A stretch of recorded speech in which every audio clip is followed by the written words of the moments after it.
Assalamualaikum warahmatullahi wabarakatuh.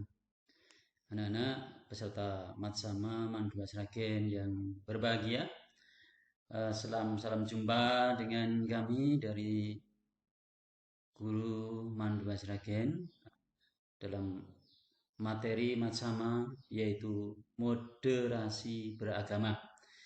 Sebelum kita lanjutkan, pepatah mengatakan tak kenal maka tak sayang. Untuk itu maka kami sampaikan data diri kami, yaitu nama langgeng, tempat tanggal lahir Sragen 9 Desember 65, pendidikan S1 UNS, S2 juga di UNS.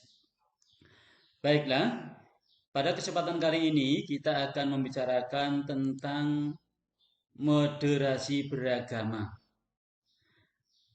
Moderasi beragama, moderasi dalam arti bahasa yaitu mengandung dua makna, yaitu pengurangan kekerasan dan penghindaran keekstriman.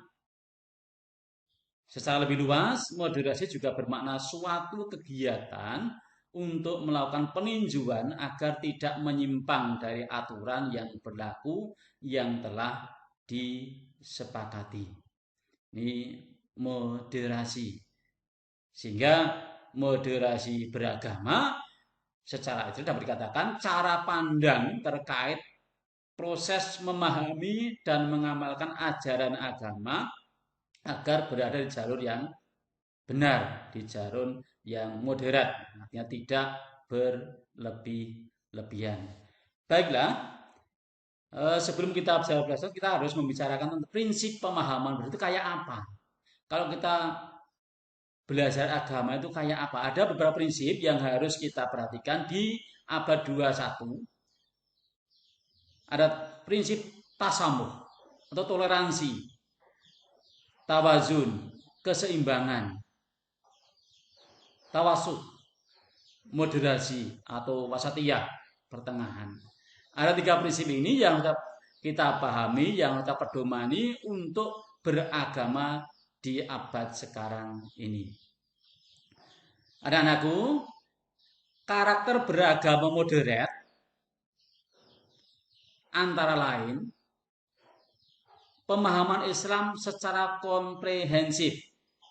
Artinya kita memahami agama itu secara luas, tidak hanya parsial, tidak hanya sepotong-potong, sehingga menyebabkan pengaburan agama itu sendiri. Maka ketika kita memahami Islam, maka harus secara luas, sehingga kita akan tahu betul apa itu Islam, bagaimana kita orang Islam, dan harus berbuat apa itu kita tahu dengan benar. Yang kedua, prinsip keseimbangan antara ketetapan syariah dan perubahan zaman. Karena mau tidak mau zaman itu berubah sehingga kita perlu menyesuaikan dalam memahami agama itu. Yang ketiga, dukungan pada kedamaian dan penghormatan nilai-nilai kemanusiaan. Islam itu adalah agama damai dan menghormati kemanusiaan. Sehingga ini merupakan bagian dari sila-sila yang ada di dalam Pancasila yang itu berangkat dari ajaran Islam. Kemudian yang keempat, pengakuan akan keberagaman. Keanekaragaman makhluk hidup di dunia ini mengharuskan kita memahami agama dengan benar. Kita mentolerir apa keperbedaan yang ada. Karena antar individu kita sudah berbeda. Di dunia ini tidak ada manusia yang sama. Tidak ada makhluk yang sama. Sehingga dengan demikian kebinekaan ini mau tidak mau harus kita pahami. Kemudian yang kelima, pengakuan hak minoritas. Ini pendapat Yusuf Qaradawi terkait dengan bagaimana karakter beragama secara modern. Baiklah, kita lanjutkan dasar Islam moderat. Jadi bagaimana toh kita berislam secara modern itu? Ada beberapa hal yang kita gunakan yaitu pertama ukhuwah, kebinekaan, keberaneka-ragaman itu akan membawa atau menyebabkan kita ada konsekuensi logis yaitu persaudaraan, ukhuwah. Dasar ukhuwah ini penting untuk beragama di era modern. Kemudian yang kedua, yang B, bernalar kritis. Kritis, logis pemikiran. Kemudian yang ketiga, berjiwa kompetitif. Ukhuwah sendiri ada 3 macam. Ada ukhuwah Islamiyah, ukhuwah insaniyah, dan ukhuwah wataniyah. Ukhuwah Islamiyah banyak ayat di dalam Quran yang membicarakan tentang ukhuwah Islamiyah, yaitu hubungan persaudaraan di antara umat Islam satu dengan umat Islam yang lain. Dalam surah Hujurat Allah menyampaikan, A'udzubillahi minasyaitonirrajim, innamal mu'minuna ikhwatun fa aslihu akhwaikum wattaqullaha la'alakum turhamun. Sesungguhnya orang-orang mukmin adalah bersaudara. Karena itu damaikanlah kedua saudara kalian dan bertakwalah kalian kepada Allah supaya kalian mendapat rahmat. Di ayat yang lain Allah menyampaikan pada Quran surah Ali Imran ayat 103 yang artinya, dan berpegang teguhlah kamu sekalian dengan tali Allah dan janganlah kamu sekalian berpecah belah, dan ingatlah nikmat Allah atas kamu semua ketika kamu bermusuh-musuhan, maka Dia Allah menjinakkan antara hati-hati kamu, maka kamu menjadi bersaudara. Dari 2 ayat ini maka kita dapatkan pelajaran bahwa antar umat Islam itu bersaudara. Bahkan di hadis juga dikatakan banyak, ini nanti bisa dibaca hadis Muslim, Bukhari Muslim yang mengisyaratkan bahwa antar umat Islam itu harus punya karakter yang saling mencintai, saling mengasihi, saling menyayangi, bagaikan satu tubuh. Bagaikan satu tubuh, sehingga antara bagian satu dengan yang lain bisa saling merasakan. Ketika yang satu sakit, maka yang lain merasakan. Ketika tubuhnya panas, maka dia tidak bisa tidur, dan lain sebagainya. Ini gambaran bagaimana hubungan antara umat Islam satu dengan umat Islam yang lain. Sehingga perlu kita pahami di sini, ketika kita sudah bersaudara, maka harus kita hilangkan, harus kita kesampingkan ras, suku, golongan, mazhab, organisasi. Jangan sampai adanya mazhab, perbedaan ras, suku, perbedaan organisasi menyebabkan kita saling memusuhi. Naudzubillah, jangan sampai. Karena ada keterikatan, yaitu antara umat Islam yang saling bersaudara, ukhuwah Islamiyah. Kemudian yang kedua, ukhuwah insaniyah. Allah menyampaikan, ya ayyuhan nasu inna khalaqnakum min dzakarin aw unsa wa ja'alnakum syu'uban wa qabaila lita'arafu inna akramakum indallahi atqakum innallaha alimun khabir. Wahai manusia, sungguh kami telah menciptakan kamu dari seorang laki-laki dan seorang perempuan, kemudian kami jadikan kamu berbangsa-bangsa dan bersuku-suku agar kamu saling mengenal. Sesungguhnya yang paling mulia di antara kamu di sisi Allah ialah orang-orang yang paling bertakwa. Sungguh Allah Maha mengetahui lagi Maha teliti. Ini memberikan pelajaran kepada kita di antara manusia itu bersaudara dari satu, bahwa kita itu sumbernya dari sepasang manusia, yaitu Nabiullah Adam dan Hawa yang dipersatukan melahirkan beberapa putra yang kemudian menjadi berbangsa-bangsa, bersuku-suku. Yang ini semua menunjukkan bahwa antar manusia itu bersaudara. Tidak ada perbedaan suku mana, bangsa mana, ras apa, itu tidak ada perbedaan. Yang membedakan apa? Yaitu takwanya. Ketika orang itu pertama-tama mulia di sisi Allah, ini harus kita tegakkan. Ya, ini harus kita tegaskan untuk kita. Ini ukhuwah insaniyah yang selalu kita kembangkan di sini. Anak-anakku, kemudian yang ketiga, ukhuwah watoniyah. Ukhuwah watoniyah, persaudaraan di antara satu bangsa, bernegara.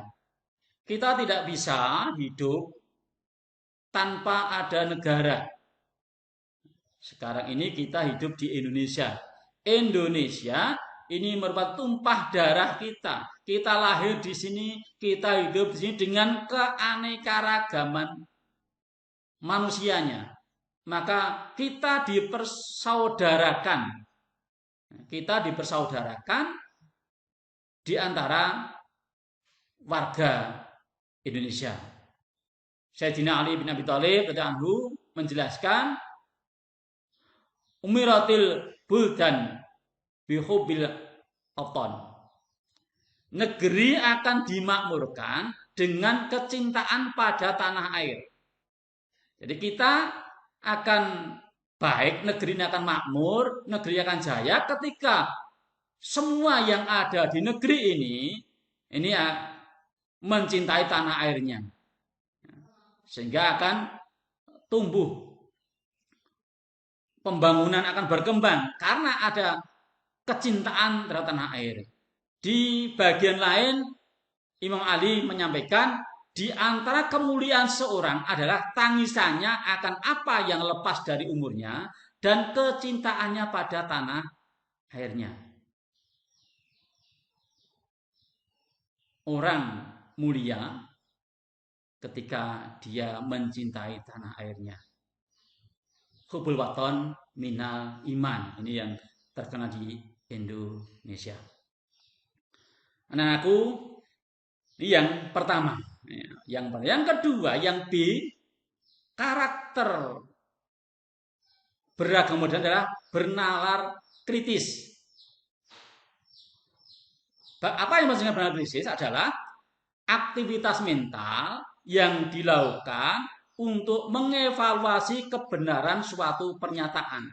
Jadi kita tidak mudah menerima pernyataan seseorang, tidak mudah dibodohkan seorang, tapi kita harus berpikir kritis. Kemampuan seorang yang dapat berpikir secara logis dan rasional. Nah, sekarang bagaimana? Bagaimana cara melatihnya? Oke. Yang pertama, kita harus banyak bertanya. Ya. Jadi nanti di pembelajaran, di kelas, silakan tanya. Tanya sesuai dengan apa yang dijelaskan oleh Bapak Ibu Guru. Supaya kita bisa berpikir kritis. Oh, itu salah, Pak. Oh, silakan bisa. Sangat bagus. Ketika orang bertanya, berarti dia berpikir. Ya. Bertanya itu tanda berpikir. Maka jangan merasa, jadi Ada orang sekarang itu atau banyak yang beranggapan, wah pendiam itu tanda cerdas. Enggak, tanda cerdas ya kalau kita banyak bertanya. Kemudian yang kedua, mendengarkan secara aktif. Kita bisa bertanya dengan baik manakala kita memperhatikan, kita mendengarkan apa yang disampaikan oleh Bapak Ibu secara aktif. Kita tidak mungkin bisa bertanya tanpa mendengarkan. Ya, jadi biasakan, ya, biasakan dimanapun. Ketika kita menjadi mustami, kita di peserta, maka kita dengarkan secara aktif. Maka itu kunci yang kedua. Kita bisa bertanya kalau kita mendengarkan, kita tahu atau tidak itu ketika kita mendengarkan, kita memperhatikan. Kalau kita tidak memperhatikan, ya tidak tahu, otomatis. Bagaimana mungkin bisa bertanya ketika kita tidak mendengarkan? Kemudian yang ketiga, kita mempertimbangkan segala kemungkinan. Jadi orang yang berpikir kritis tidak hanya satu dua yang dipikirkan, tapi bisa bercabang kemana-mana. Kalau ada masalah, maka dia akan bisa menyelesaikan dari berbagai sisi. Tidak hanya satu sisi saja. Nah, ini antara lain ya. Paham ya untuk bernalar kritis ya, banyak bertanya, mendengarkan, kemudian mempertimbangkan segala kemungkinan. Nah, ini tiga hal yang perlu kita latih. Ya, ini yang masih banyak agak apa ya, agak kurang diperhatikan anak-anak itu di sini.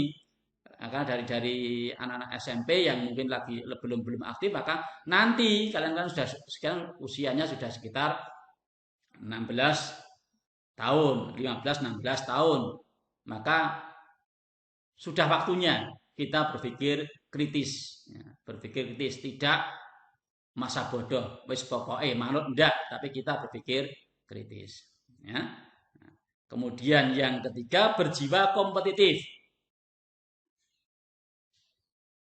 Kompetitif itu kemampuan seseorang untuk dapat bersaing dengan orang atau kelompok bangsa lain. Itu kompetitif. Islam yang modern itu menuntut seorang muslim itu berjiwa kompetitif.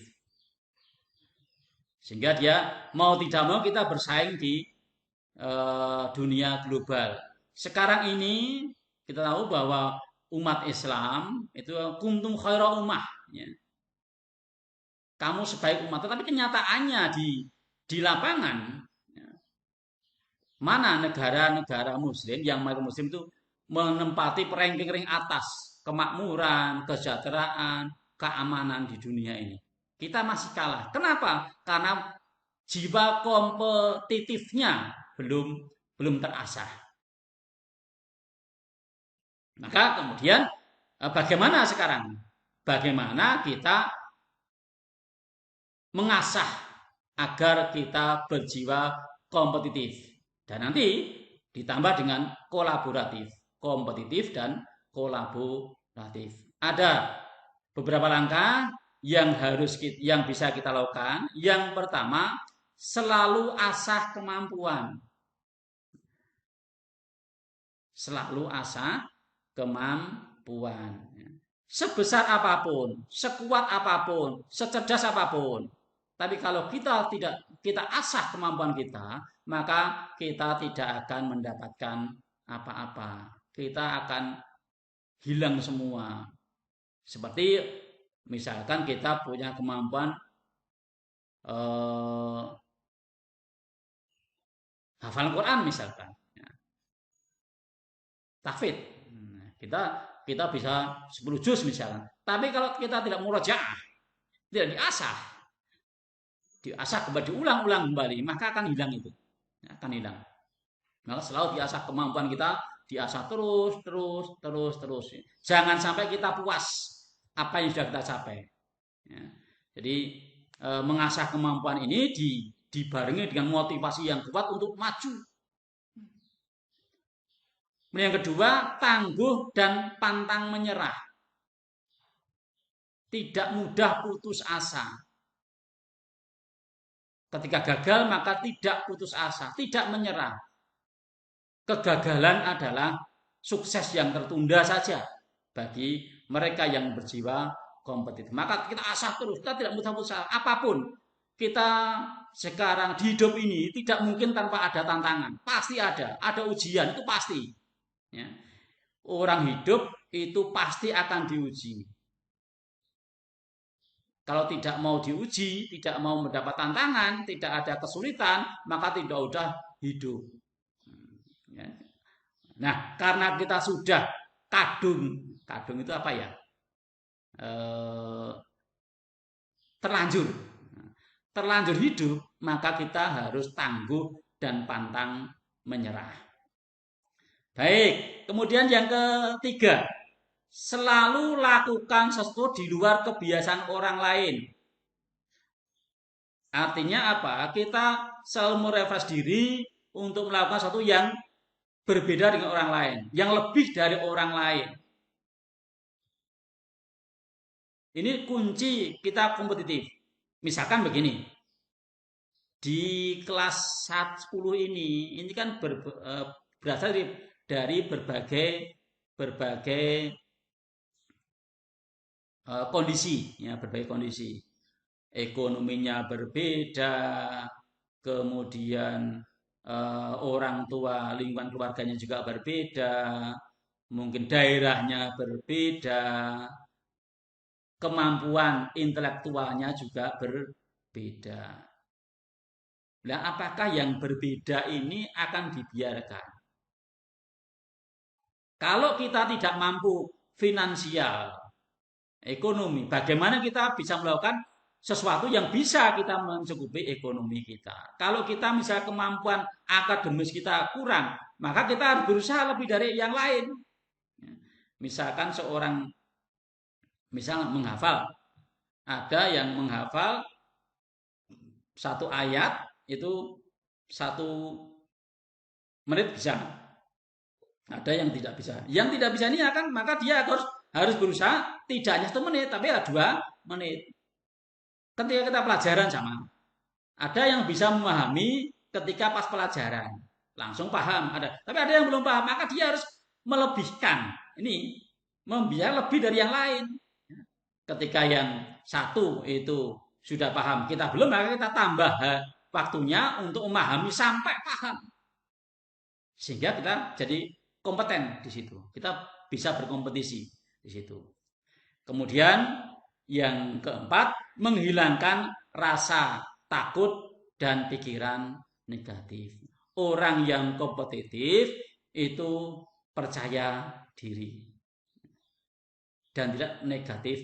Thinking, aku ora iso iki. Ya tidak bisa betul. Maka kita optimis. Orang yang betul harus optimis. Tidak takut, tidak merasa minder. Ya. Karena anggap semua sama. Anggap semua itu di bawah kita. Ketika kita takut, kita pesimis, maka itu satu langkah kegagalan kita. Jadi ketika terjadi takut, itu satu langkah kita sudah gagal. Apalagi ditambah pikiran yang negatif, itu lebih gagal lagi. Ya. Kemudian yang ke-5, yang E, mengelola ambisi dalam ranah wajar dan tidak berlebihan. Ambisi yang kuat gitu, nafsu ya, nafsu itu orang itu tidak akan lepas dari ambisi. Tapi ambisi itu harus dikelola sehingga jadi wajar. Contoh begini, ada seorang pejabat yang pengen kaya. Wajarnya orang yang pengen kaya itu bekerja lebih. Tapi ada, kalau yang tidak wajar gimana? Ambisinya lebih tanpa dikendalikan. Akhirnya apa? Ya, dia punya jabatan, ya korupsi. Nah ini naudzubillah, tidak bisa. Ini bukan jiwa kompetitif, jiwa pecundang. Nah, anak-anakku, inilah satu materi tentang beragama. Beragama di zaman modern ini yang perlu kita kembangkan di dalam diri kita, khususnya anak-anak yang ada di Madrasah Aliyah Negeri 2 Sragen ini. Nah, anak-anakku, ya nanti tolong sikap ini, sikap beragama ini kita aplikasikan dalam kehidupan rumah, di pergaulan di masyarakat, kemudian di sekolah atau madrasah.